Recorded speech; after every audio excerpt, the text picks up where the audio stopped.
हाय। सबसे पहले आपको मेरे यूट्यूब चैनल पे वेलकम। और आज हम बात करेंगे बेसिक कॉटलन के बारे में, जिसके बाद जो है वो हम एंड्रॉयड के कोर्स के की तरफ जाएंगे। सो आज इस सेक्शन में हम बेसिकली हम बात करेंगे बेसिक कॉटलन के बारे में। इसमें वेरिएबल की डिक्लेरेशन है, कंडीशंस हैं, लूप्स हैं, क्लासेस हैं, इनहेरिटेंस, ऑब्जेक्ट्स वगैरह है। अभी के लिए जो आज का हमारा सेक्शन है होगा वो होगा वेरिएबल्स और डेटा टाइप्स के बारे में, और कैसे उनको कॉटलिन में यूज़ कर सकते हैं। और उसके लिए हम यूज़ करेंगे कॉटलिन REPL। तो उसके लिए आप जाएंगे टूल्स में, फिर कॉटलिन और फिर कॉटलिन REPL। और कॉटलिन REPL बेसिकली एक फ्रेमवर्क है जो कि बेसिकली आपको कॉटलिन कोड एग्जीक्यूट करने में हेल्प करता है, बगैर किसी फाइल क्रिएट किए या उसको बिल्ड किए। सबसे पहले जो पहली एक्सप्रेशन मैं यहाँ पे एग्जीक्यूट करना चाह रहा हूँ वो है सिंपल एडिशन की एक्सप्रेशन, जो कि है 1+1। और अब जब हम इसको एग्जीक्यूट करना चाहेंगे तो हमें प्रेस करना है कमांड एंटर या फिर कंट्रोल एंटर अगर आप विंडो के यूज़र हैं। और यहाँ पे आप देख सकते हैं कि ये आपको एक रिज़ल्ट रिटर्न कर रहा है, और उसके साथ साथ डेटा टाइप भी आपको शो करता है कि उस रिजल्टेंट वेरिएबल की जो है वो क्या डेटा टाइप है। और जैसे यहाँ पे आप देख सकते हैं कि 2 रिज़ल्ट है और उसकी डेटा टाइप इंट है। अब अगर हम 3 और 4 को मल्टीप्लाई करना चाहें तो हम यहाँ पे मल्टीप्लाई करते हैं, और हम जब हम कमांड एंटर या कंट्रोल एंटर प्रेस करेंगे तो आप देख सकते हैं कि ये हमें जो है वो 12 रिटर्न करता है along with the data type जो कि इंट है। अब अगर हम दो इंटीजर्स को डिवाइड करें, लेट्स से मैं 1 को डिवाइड करता हूँ ओवर 2, तो जिसका मुझे रिज़ल्ट जो मैं एक्सपेक्ट करता हूँ वो जो है वो 0.5 होना चाहिए। लेकिन अगर आप देखें तो इसने जो है वो हमें इंटीजर रिटर्न किया है, और वो जो है एक ज़ीरो है। वो इसलिए क्योंकि ये बेसिकली दोनों इंटीजर वेरिएबल्स हैं या इंटीजर वैल्यूज़ हैं जिनको हमने बेसिकली इस एक्सप्रेशन में यूज़ किया है। तो अगर मैं इसको इस तरह कर दूं कि मैं 1 को डिवाइड करूं 2.0 से, जो कि एक डबल वैल्यू है, और अब जब मैं रिज़ल्ट देखता हूं तो आप देख सकते हैं कि उसने रिजल्टेंट जो एलिमेंट है उसकी वैल्यू और उसकी डेटा टाइप को देखें तो डबल में आ रही है, और 0.5 जो कि एक्चुअल रिज़ल्ट है वो आप देख सकते हैं।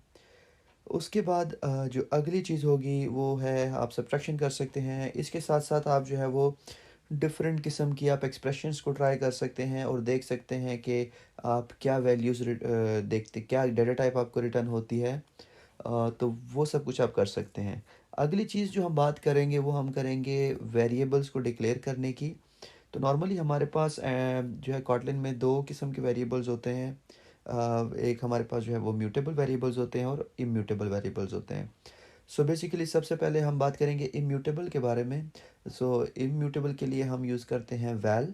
उसके बाद हम जो है वो वेरिएबल का नाम और एक कॉलन, जिसके बाद हम उसकी डेटा टाइप को स्पेसिफाई करते हैं, और उसके बाद जो है वो असाइनमेंट ऑपरेटर और वैल्यू। बेसिकली वैल और या इम्यूटेबिलिटी का मतलब ये है कि इस वेरिएबल को हम जो भी डाटा असाइन कर देंगे वो वैल्यू जो है वो चेंज नहीं होगी। और यहाँ पे आप देख सकते हैं कि आपके पास जो है वो कीवर्ड जो है वो वैल है, उसके बाद जो आई है वो कुछ भी हो सकता है, it can be any variable name, फिर कॉलन, और कॉलन के बाद जो है वो डेटा टाइप जो है वो इम्पॉर्टेंट है अगर आप देना चाहें। अगर आप नहीं देना चाहें तो कॉटलिन जो है वो बाय डिफ़ॉल्ट जो भी आपने इसको डेटा टाइप दी होगी उसको रीड कर कर लेगा, और उस वेरिएबल की वो वैल्यू असाइन सेट कर देगा। और दूसरी जो तरीकाकार है वो है जो है वो म्यूटेबल वेरिएबल्स हैं, जो कि आर है, वार है बेसिकली। VAR, उसके बाद सेम एग्जैक्टली जैसे हमने वैल क्रिएट किया था, हमने जो है वो variable name, colon, data type, और जो कि मैंने यहाँ पे स्ट्रिंग रखी है, और उसके बाद स्ट्रिंग को आप एक वैल्यू असाइन कर सकते हैं। वार बेसिकली एक ऐसा वेरिएबल है जिसको जो है वो आप चेंज कर सकते हैं। तो ये एक डिफरेंस है बेसिकली वैल और वार में, कि जो वैल के वेरिएबल्स होंगे they will not be change, while जो वार के वेरिएबल होंगे उनको आप जो है वो ड्यूरिंग द प्रोग्राम आप एक डिफरेंट वैल्यूज असाइन कर सकते हो। अब हम बेसिकली क्या करेंगे, हम ट्राई करेंगे जो है वो आई को एक वैल्यू असाइन करेंगे डिफरेंट, और देखते हैं कि क्या वो एग्जीक्यूट होता है या नहीं। So let's see I is equals to 9, और अब मैं इसको एग्जीक्यूट करता हूँ। तो जब मैं इसको एग्जीक्यूट करूँगा, तो जैसे मैंने मेंशन किया था कि जो है वो वॉल की वैल्यू चेंज नहीं होती, तो वो एक एरर आपको दिखा देगा, और वही किया उसने। यहाँ पे एरर देख सकते हैं आप, जो कि कहता है कि वैल कैन नॉट बी रीअसाइंड, यानी कि वैल को जो है वो एक नई वैल्यू आप असाइन नहीं कर सकते। सो अगर आपके पास कोई ऐसा सिनेरियो है जहाँ पे आपका वेरिएबल जो है वो चेंज नहीं होना चाहिए, वहाँ पे जो है वो आप वैल को यूज़ कर सकते हैं। इसके बाद जो है वो हम बात करेंगे वार की। मैंने सिंपल एक वार लिया, उसको इंटीजर डेटा टाइप असाइन की और उसके साथ एक वैल्यू असाइन कर दी, और अब जो है वो मैं इसका जो है वो वैल्यू को चेंज करूँगा और फिर इसको प्रिंट करने की कोशिश करता हूँ और देखता हूँ कि आया ये जो चेंजेस हैं ये एग्जीक्यूट होती हैं या नहीं। सो यहाँ पे मैंने प्रिंट जो है वो जो प्रिंट एलन जो कि बेसिकली कीवर्ड है यूज़ किया, और अब आप देख सकते हैं कि उसने वैल्यू को अपडेट कर दिया जैसे कि हमें चाहिए था। सो ये बेसिकली मेजर डिफरेंस है बिटवीन वैल और वार में, और हम इसको मज़ीद भी डिस्कस करेंगे अपने आगे आने वाले लेक्चर्स में, लेकिन फॉर बेसिक्स इट्स इनफ। और जो अगली चीज़ होगी वो होगी कि आप क्या कर सकते हैं। अ, आपके पास कॉटलन बेसिकली आपको अपनी जो डेटा टाइप्स क्लासेस हैं उनके अंदर कुछ चीज़ें प्रोवाइड करता है, जिसके थ्रू आप जो है वो इजीली किसी एक स्पेसिफिक डेटा टाइप से दूसरी डेटा टाइप में डेटा को चेंज कर सकते हैं। अब आपने देखा कि मैंने यहाँ पे एक वेरिएबल बनाया जो कि इंटीजर था, और मैंने जो है वो एक और वेरिएबल बनाया b2, और यहाँ पे मैं उसको असाइन कर रहा हूँ b1.2 बाइट। सो बेसिकली यहाँ पे आप देख सकते हो कि मैंने b2 को जो है डेटा टाइप भी असाइन नहीं की। इट मीन्स कि जो भी वैल्यू जो है वो उसके असाइनमेंट ऑपरेटर के बाद जो असाइनिंग वैल्यू की होगी, वो वैल्यू जो है वो डेटा टाइप बेसिकली वैल जो है वो ऑटोमेटिकली असाइन कर लेगा। और अब जो है वो मैं चेक कैसे कर सकता हूँ, मैं इसको चेक कैसे कर सकता हूँ कि मैं एक स्ट्रिंग का वेरिएबल बनाता हूँ b3, और उसको जो है बेसिकली जो है वो मैं अपना वेरिएबल असाइन कर दूंगा। अब यहाँ पे देखो मैंने क्या किया, मैंने एक बाइट की वैल्यू को स्ट्रिंग को असाइन करने की कोशिश की है, जो कि जो है फेल होना चाहिए, एग्जीक्यूट नहीं होना चाहिए। तो अगर मैं अब जो है वो इसको एग्जीक्यूट करता हूँ, तो आप देख सकते हैं कि ये टाइप जो है वो can not be inferred. So basically a byte can not be assign to a string variable. So ये जो है वो एक डिफरेंस है। सो बेसिकली ये एक न्यू फीचर है जो कि आपको कॉटलिन अपने जो है वो लाइब्रेरी के साथ प्रोवाइड करता है। आपके पास जो है वो कॉटलिन की जो डेटा टाइप क्लासेस हैं उनके अंदर ये सारी चीज़ें मिल जाती हैं।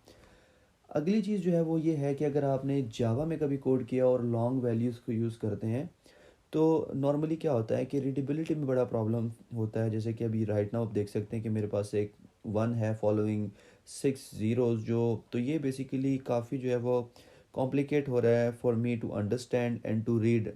समटाइम व्हाट हैपन्स इज़ कि आपको जो है वो नंबर काउंट नहीं होते।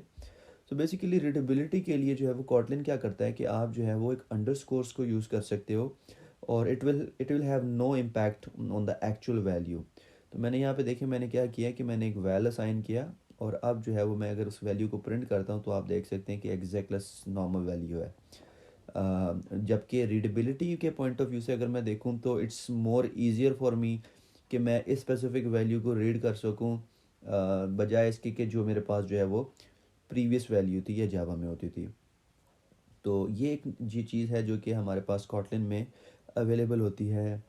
उसके बाद अगर हम बात करें तो स्ट्रिंग्स की कंकैटिनेशन या स्ट्रिंग के अंदर जो है वो आप वेरिएबल्स को डायरेक्टली यूज़ कर सकते हैं। This is also being available in Java's latest versions, but Kotlin के अंदर भी आप जो है वो इसको यूज़ कर सकते हैं यूजिंग डॉलर ऑपरेटर।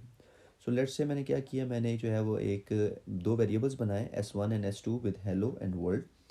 और अब जो है वो मैं क्या करूँगा कि मैं एक थर्ड वेरिएबल बनाता हूँ, और उसके अंदर मैं सिंपल क्या करूँगा कि डबल कोट्स के अंदर डॉलर साइन के थ्रू दोनों वेरिएबल्स को यूज़ करूँगा। सो आप देख सकते हैं कि मैंने डॉलर S1 स्पेस और उसके बाद डॉलर S2। सो अब जब मैं इसको प्रिंट करूँगा तो आप देख सकेंगे कि मैं यहाँ पे जो रिज़ल्ट होगा वो होगा हेलो वर्ल्ड, जो कि कंबाइंड स्ट्रिंग होगी। अ, एक बार इसको प्रिंट करना पड़ेगा। बेसिकली प्रिंट कमांड है print ln and then s3। अब आप देख सकते हैं कि जब मैं इसको एग्जीक्यूट किया तो it shows hello world to me. Same इसी तरह अगर आपके पास कुछ मैथमेटिकल एक्सप्रेशंस हैं जो कि आप एग्जीक्यूट करना चाहते हैं inside a string, you can do it also with Kotlin dollars sign. So आप क्या करते हैं, आप एक और वेरिएबल, दो वेरिएबल्स क्रिएट करते हैं, लेट्स से 9 और 12। अब जो है मैंने क्या करता हूँ कि एक स्ट्रिंग वेरिएबल बनाऊंगा और उसके अंदर मैं क्या करूँगा, मैं एक string message along with the sum of दो दीज टू वेरिएबल्स जो है वो मैं देखने की कोशिश करूँगा और मैं देखता हूँ कि हाउ डज़ इट लुक्स। सो मैंने क्या किया, सिंपल एस ऑब्जेक्ट बनाया, डबल कोट्स लिखे, एक मैसेज टाइप इन किया जो कि कुछ भी हो सकता है। सो जस्ट टू वेरीफाई कि जो है वो string plus numbers are working together. अब मैंने डॉलर किया और डॉलर के बाद कर्ली ब्रेसेस ऐड किए हैं। बस एक चीज़ का यहाँ पे आपने ये ध्यान रखना है कि अगर आप एक स्पेसिफिक वेरिएबल को एक्सेस कर रहे हैं तो उसके लिए आपको कर्ली ब्रेसेस रिक्वायर्ड नहीं है, लेकिन अगर आप जो है एक्सप्रेशन यूज़ कर रहे हैं तो उसके लिए आपको कर्ली ब्रेसेस जो है वो इम्पॉर्टेंट हैं और वो आपने जो है वो लाजमी यूज़ करने हैं। सो अब मैंने क्या किया, मैंने इस सिंपल वेरिएबल एस को देखा और अगर आप यहाँ पे देख सकते हो कि जो है वो the sum of the number is 21, जो कि बेसिकली दो वेरिएबल का सम है। सो ये बेसिकली स्ट्रिंग मैनिपुलेशन है। सम ऑफ द स्ट्रिंग मैनिपुलेशन हम डेफिनेटली मज़ीद इसको डिस्कस करेंगे इन द कमिंग वीडियोस। और जो है अब इसको देख के जो है वो REPL को आप यूज़ करके आप मज़ीद इसको एक्सपेरिमेंट कर सकते हैं। और अब तक इस वीडियो के लिए इतना ही और इंशाल्लाह आपसे मुलाकात होगी अगली वीडियो में।